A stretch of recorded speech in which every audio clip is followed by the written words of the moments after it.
ended up getting a development agency in London to build the platform. Looked beautiful, didn't fucking work. And $1 million later, we had to scrap it and rebuild it. And that's just it. Like, it's constant trial and error.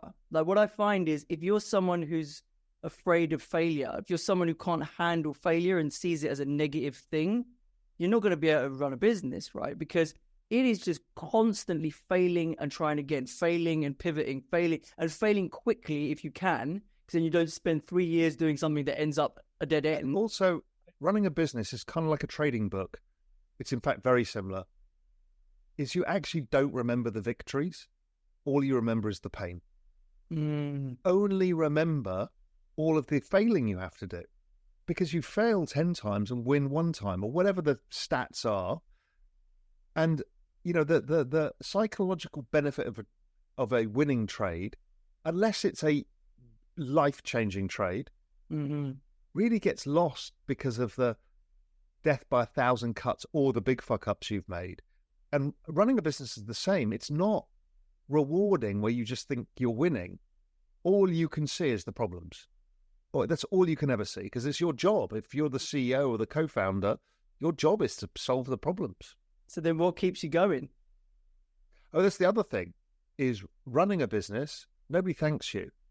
Nobody says good job. You're really putting people off, by the way, about running a business. Well, because to your point, is it's hard, right? There's nobody saying to you, hey, you've done a great job today. All you get is people coming to you with complaints. This isn't working, that's not working, whatever it may be. So it takes a certain fortitude. So the point I was trying to get across is you need to decide what kind of person you are. If you're the person who likes direction and executes, don't start a business. Right. If you have a high pain tolerance, start a business. Never go into it with, oh, we're all going to be millionaires.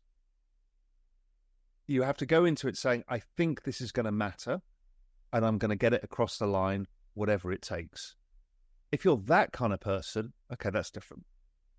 But apart from the pain tolerance, what about what's driving you to do it in the first place, right? So yes, you need pain tolerance to be able to survive, to be able to last it out, right?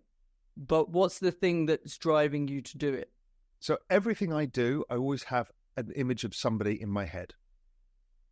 Every time I write Global Macro Investor, I just happen to think of one of the members who is reading it, thinking, would they enjoy this? What question would they ask? Have I answered this fully?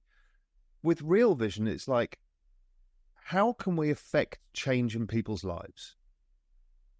And if the best feedback mechanism I've got is not subscribers and stuff like that, it's actually the fact that I get stopped in the street all across the world. I was in a beach town in Portugal last week, and some guy screeched to a halt in his car in a parking lot of a restaurant at night and goes, oh my God, you're Raoul, pal, I just want to say thank you. Portuguese guy. I was in Marrakesh checking out of a hotel, and the head of guest relations just said, oh, by the way, thank you. I'm like, okay, that is the true north. If you keep those people in your head, your customer, and think about them all the time. What are you trying to do for them? That's the reward, and that's what keeps you going, and that's what gets you on the straight path. Don't think about yourself. You don't actually matter in the equation. You're a conduit for your idea and your customers. And sometimes it's easy and sometimes it's hard. Yeah, well, I guess, it's that purpose that you're following, right? Like you say, it's the purpose that is greater than you and what you're going to get out of it, right? And you're right. The feedback's huge. I mean, I've definitely had some of that feedback. Not people stopping me in the street. I'm not quite to your level of you're just not as tall as me, that's all. Notoriety. But I've had, direct messages and stuff from people who have benefited and learned from my stuff. Yeah, I mean, the output is you get subscribers or you get people joining your community because you're doing the right job.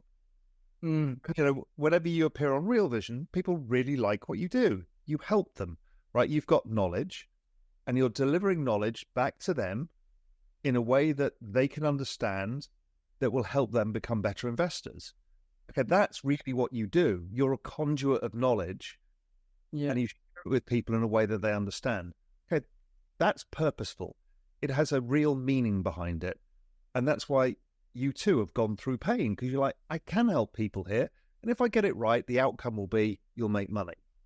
Yeah, but it's funny because most of the people who I know that are still in finance are like saying, you're struggling to make ends meet with this business. And it's like, why don't you come back? You can make more money, blah, blah, blah. And actually, that's kind of debatable now, given that I've been out for 6 years. But it's like, what they don't understand is that once you've moved away from banking where you had no purpose whatsoever, and now you've found a purpose and a mission, and you've felt what it feels like to help people who would never have, learned what you taught them, right? Or, there's not that many avenues for them to learn that. And then they appreciate it and they actually give you that feedback. That's not something you can walk away from easily, I don't think,